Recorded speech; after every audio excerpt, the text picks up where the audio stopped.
Olá, o Espaço Aberto vai conversar hoje em multiplataforma pela rádio e a TV Câmara Bauru, no 93,9 FM a partir de Bauru para cidades da região e também nos canais da Claro Net e no Sinal Aberto com você sobre acompanhamento psicológico para crianças e jovens, o ambiente escolar dos pais da família, a relação dos próprios formadores educacionais e as famílias e, lógico, os filhos, os estudantes, desde as faixas etárias iniciais, 6 anos de alfabetização, até lá por volta dos 18. Para isso, a gente convidou a Maria Eugênia Melilo Meira. Ela é psicóloga, especialista em psicologia escolar pelo Conselho Federal de Psicologia, mestre em filosofia da educação, um braço da PUC, e doutora em psicologia escolar lá na formação da USP. Marisa, muito obrigado para conversar conosco por rádio e TV aqui nessa missão pública.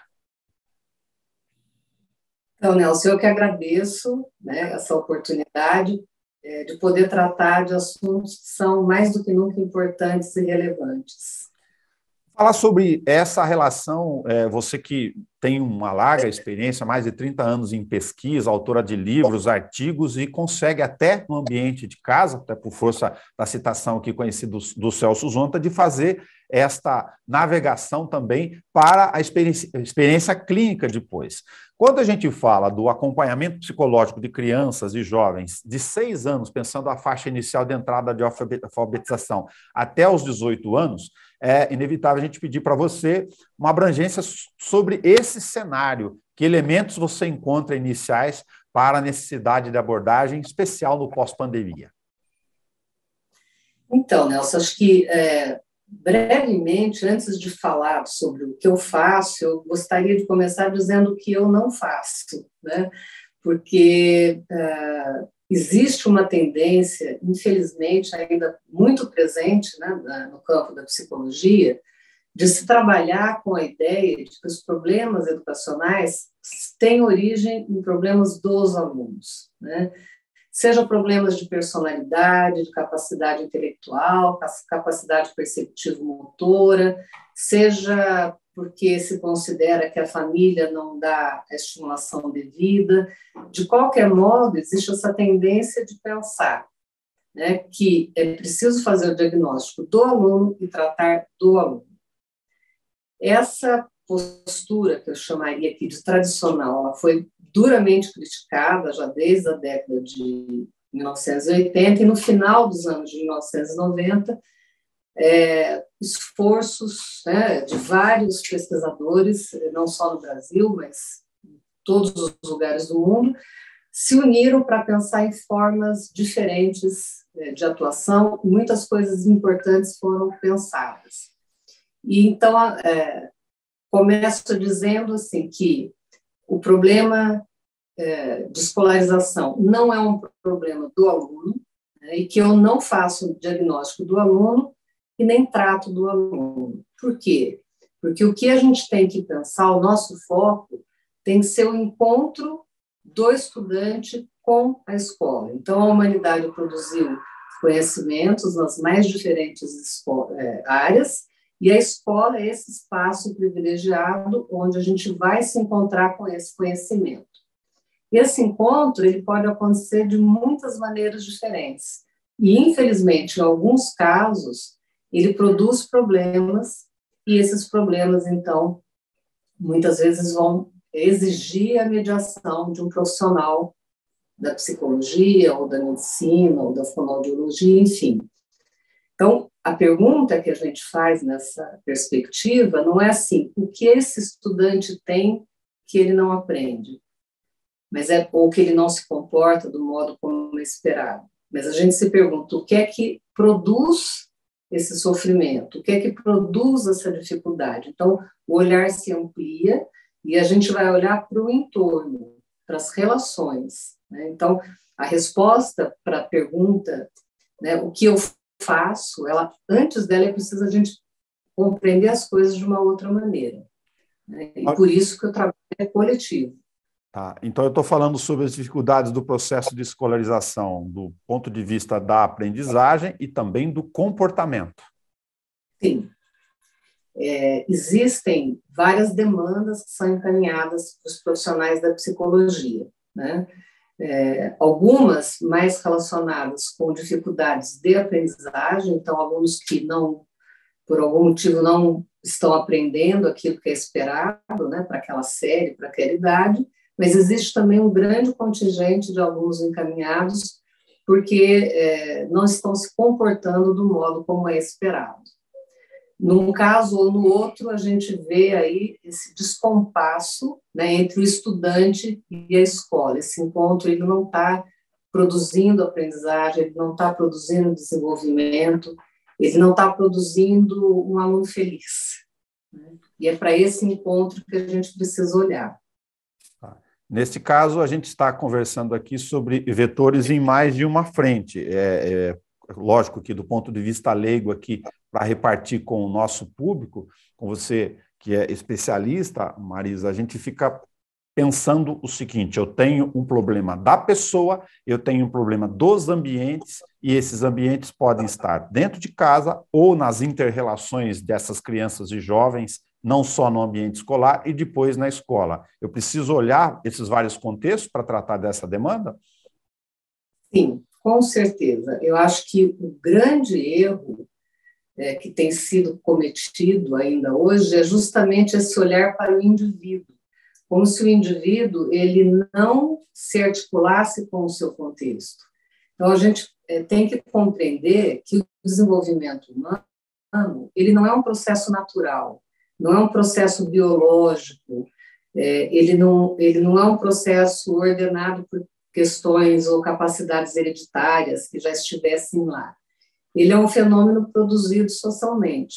E quais são as determinações? Determinações socioeconômicas, da classe social, da renda, das condições objetivas de vida, determinações da cultura, daquele grupo, do grupo étnico, da dinâmica da família, da dinâmica da escola. Então, são múltiplas determinações que vão conformando e vão constituindo as pessoas, né, do modo como elas são. Então, não é possível, né, você isolar um indivíduo de todo esse campo, de todas essas múltiplas determinações.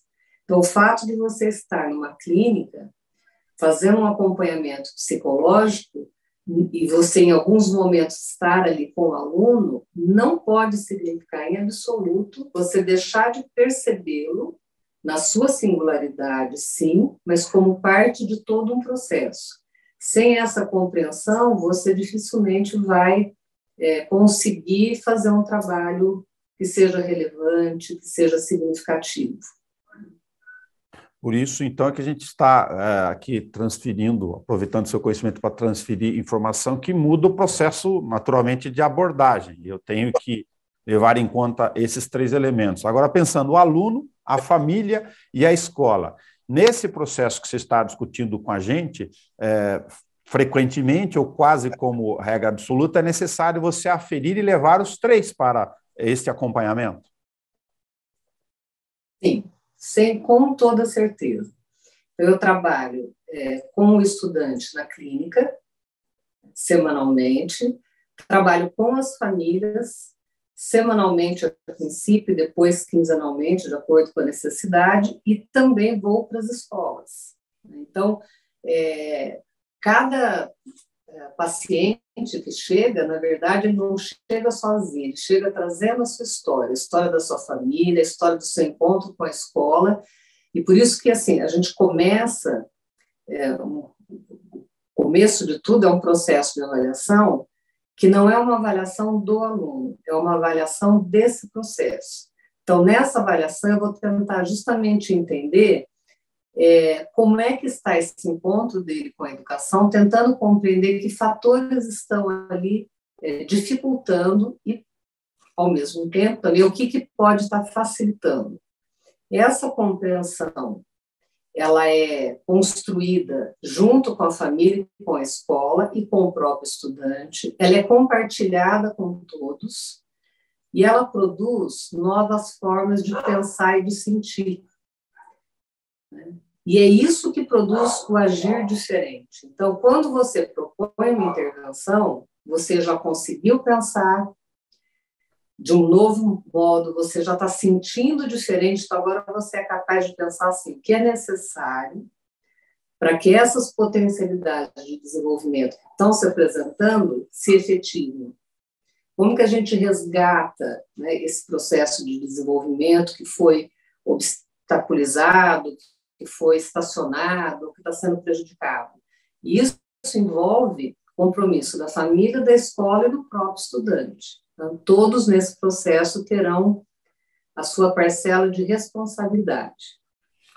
Esta forma de abordagem tem percepções naturais esperadas dentro das faixas etárias, já que a gente está falando aqui do quase da primeira infância, né, 6 anos, a formação inicial da personalidade, depois passar por a fase específica da adolescência e depois do enfrentamento, do início ou do começo do limiar da maturidade, lá perto dos 18 anos? Sim, esse conceito do desenvolvimento que é socialmente produzido, ele traz uma questão muito importante, que é assim, a cada momento desse desenvolvimento, a criança, o jovem, nós todos precisamos que sejam atendidas as nossas necessidades. As necessidades vão sendo diferentes a cada momento. Portanto, a cada momento a gente necessita de mediações adequadas, porque não basta estar no mundo para aprender as coisas do mundo. Então, a humanidade construiu objetivações riquíssimas e cada nova criança que nasce vai ter que se apropriar disso para poder ser um homem, né, dessa sociedade. Isso é tarefa da escola e é tarefa da família, principalmente, né? Principalmente, assim, escola e família. Existem outros espaços também que são educativos. Então, essa mediação, né, feita pelo adulto, porque aqui nós estamos falando de crianças e jovens que dependem dessa mediação, essa mediação precisa ser adequada. E como a gente sabe se ela é adequada ou não? O que a gente vai olhar? Nós vamos pensar se essa mediação está adequada à necessidade de desenvolvimento. Então, existe, o desenvolvimento ele não é universal, ele não é igual para todo mundo, então não é uma etapa seguida da outra, porém, a gente sabe que se essas mediações forem adequadas, a criança vai caminhando de um pensamento mais empírico, mais concreto, para a formação do pensamento teórico já lá no final da adolescência, né? E essa caminhada, ela é diferente a cada momento. E uma coisa importante, quando eu falo de desenvolvimento, acho que vale aqui um destaque de um conceito teórico que eu particularmente acho assim, tem um potencial riquíssimo, que é um conceito que o Vygotsky trouxe, de que para você compreender o nível de desenvolvimento de alguém, não basta só saber o que ele já é capaz de fazer.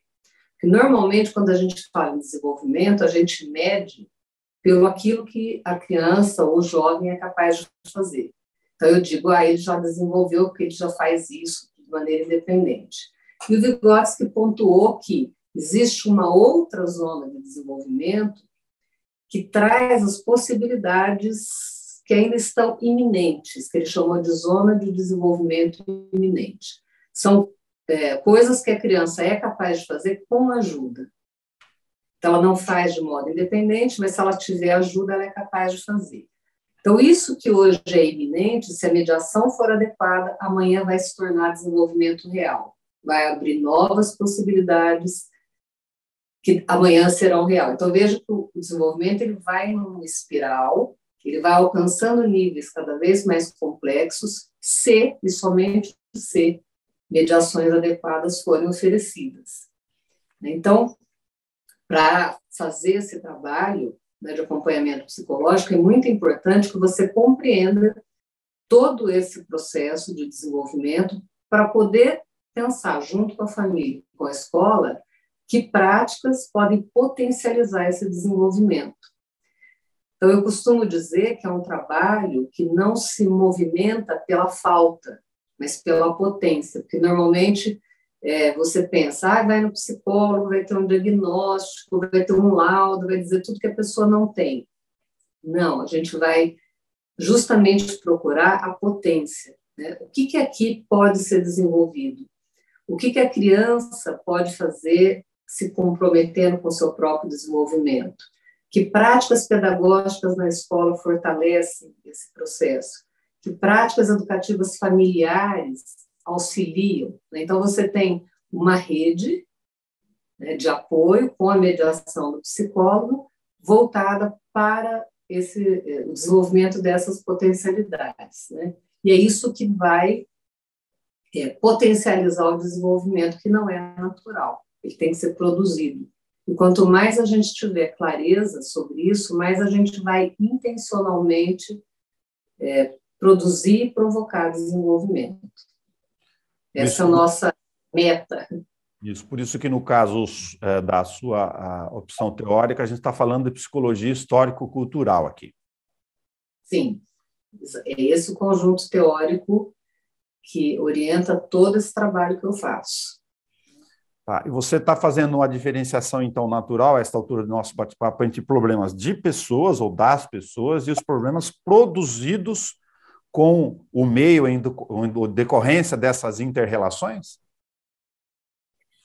Na verdade, Nelson, eu acho até que essa divisão é uma divisão, de certo modo, complicada, porque nada é só da pessoa, né? Como o homem ele é um ser social, ele é um ser que se constitui nas relações sociais, tudo no homem é social, tudo no homem é coletivo, né? Então, o Vygotsky dizia que o indivíduo, ele primeiro, ele se apropria do mundo, né, que são processos que são interpessoais para depois se tornar intrapessoal, né? Então, por isso que é difícil pensar qualquer processo humano apartado dos processos sociais.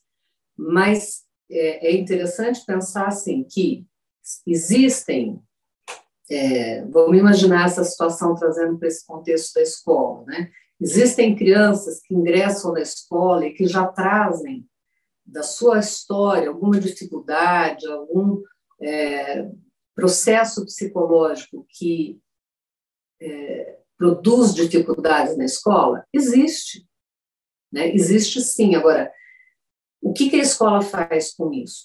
A escola pode ajudar essa criança a superar essas dificuldades ou essas dificuldades podem ser intensificadas, né? Então, mesmo quando a gente pensa em problemas que não têm uma relação direta com a escola sempre terá algo a fazer, né? E não se trata, e acho que é importante também dizer isso, quando a gente fala de contexto, quando a gente fala de relações, de produção de dificuldades, a gente não está falando de culpa, né? Não se trata de tirar a culpa do aluno e colocar a culpa na família ou no professor. A gente, civilização ocidental, a gente foi educado pela essa coisa da culpa, né? Então, sempre se sentir culpado pelo que fez, pelo que não fez. Na verdade, a gente tem que trocar culpa por responsabilidade. Então, nós não temos culpa sobre coisas que acontecem, mas nós temos responsabilidade diante delas, né? No caso da educação das crianças, seja educação familiar ou escolar, a nossa responsabilidade diante das crianças é imensa, né? Nós somos os mediadores, né? Somos nós que vamos apresentar o mundo. Nós é que vamos contar para ela o que foi feito, o que pode ser feito. E, dependendo do modo como a gente faz isso, tanto a gente pode ampliar possibilidades de desenvolvimento, quanto restringir, né? Então, acho que refletir sobre isso é uma necessidade permanente. Faria sentido a gente acrescentar um ponto nessa nossa reflexão aqui, Marisa, que se de um lado você não está trabalhando esse risco de cair na armadilha da culpa, também tomar conta de não fazer transferência de responsabilidade, aquele chavão do meio de que a escola tem o seu papel, a família tem o seu papel, para não confundir aí até a parcela de cada um? Sim. Eu tenho ouvido, assim, em algum momento, algumas pessoas que decidiram da seguinte maneira: não, a escola ensina e os pais educam. E a criança aprende, fica tudo resolvido, mas não é bem assim, né? Porque a escola também educa e a família também ensina, né? Então, eu acho que a gente tem que pensar duas coisas. Primeiro, que, obviamente, são esferas muito diferentes, né? Na escola, a gente está falando dos conhecimentos científicos. Essa é a tarefa principal, né? E na família, a gente está falando de outros conhecimentos que são fundamentais também, mas são de uma outra ordem. Mas isso não significa que a família não possa também participar do ensino de conhecimentos científicos para as crianças. Eu trabalho sempre na perspectiva de que, se um determinado conteúdo está sendo trabalhado na escola, à medida em que a família conhece isso, ela também pode ajudar, do modo dela, a criança a aprender, assim como um professor ele pode, sim, educar uma criança, né? Isso tudo dentro de limites, mas quem é que decide esses limites? É essa parceria, né? É essa parceria. Então, acho que assim, escola e família precisam cada vez mais se unir por muitos motivos, né? O principal deles é que escola e família formam pessoas, né? E acho que a gente tem que pensar assim, que pessoas nós queremos formar, que práticas são necessárias para que essa formação aconteça, porque a gente ouve muito discurso, né? Vamos formar um cidadão, vamos formar uma pessoa, né, consciente. Agora, que práticas levam à formação dessa pessoa? E muitas vezes as práticas levam na direção contrária. Então, acho que a união da escola e família tem a ver com isso, assim, quem que a gente quer formar. O fato da escola valorizar a família e da família valorizar a escola, isso é muito importante para a criança sentir, né, que ela está num ambiente seguro, que a escola é um bom lugar para ela estar, né? E o que a gente vê muitas vezes é um conflito muito mal resolvido entre escolas e famílias. E não dá para ser de outro jeito, porque a família tem que participar da vida escolar e também da vida da escola, né? Entender o que a escola faz, entender as dificuldades. Então, assim, ter uma empatia em relação às dificuldades, porque não é fácil educar e amar os nossos filhos, não é fácil, todo mundo sabe disso, né? O quanto isso exige investimento, esforço, sacrifício, mas também não é fácil ensinar crianças, né? Várias crianças ao mesmo tempo, dando conta de exigências burocráticas, tendo muitas vezes uma remuneração que não corresponde ao seu valor social, não tendo respeito. Então, perceber essas dificuldades e respeitar e acolher o outro, eu acho que isso é muito importante, né? Eu acho que aí a gente consegue chegar numa proposta que, óbvio, a família e a escola não precisam concordar em tudo o tempo inteiro, mas precisam concordar naquilo que é o fundamental, né?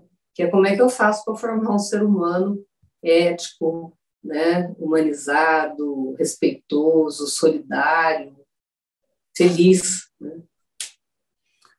Aí me vem naturalmente um apontamento aqui na sequência de que, além dessa abordagem que você propõe, ter, lógico, o aspecto da questão da criança ou do aluno, da aluna em si, com as diferenciações de faixas etárias e as suas peculiaridades da família, mas no outro eixo da chamada formação continuada, o professor dentro da sala de aula, com todas as dificuldades que você mencionou, de como ao longo desse processo do que a gente chama de alfabetização, desse papel fantástico de transferir ou não, ou compartilhar conhecimento, do próprio papel dele, de ter capacidade de formação para ter essas percepções todas, ou ter mediação para que alcance essa percepção.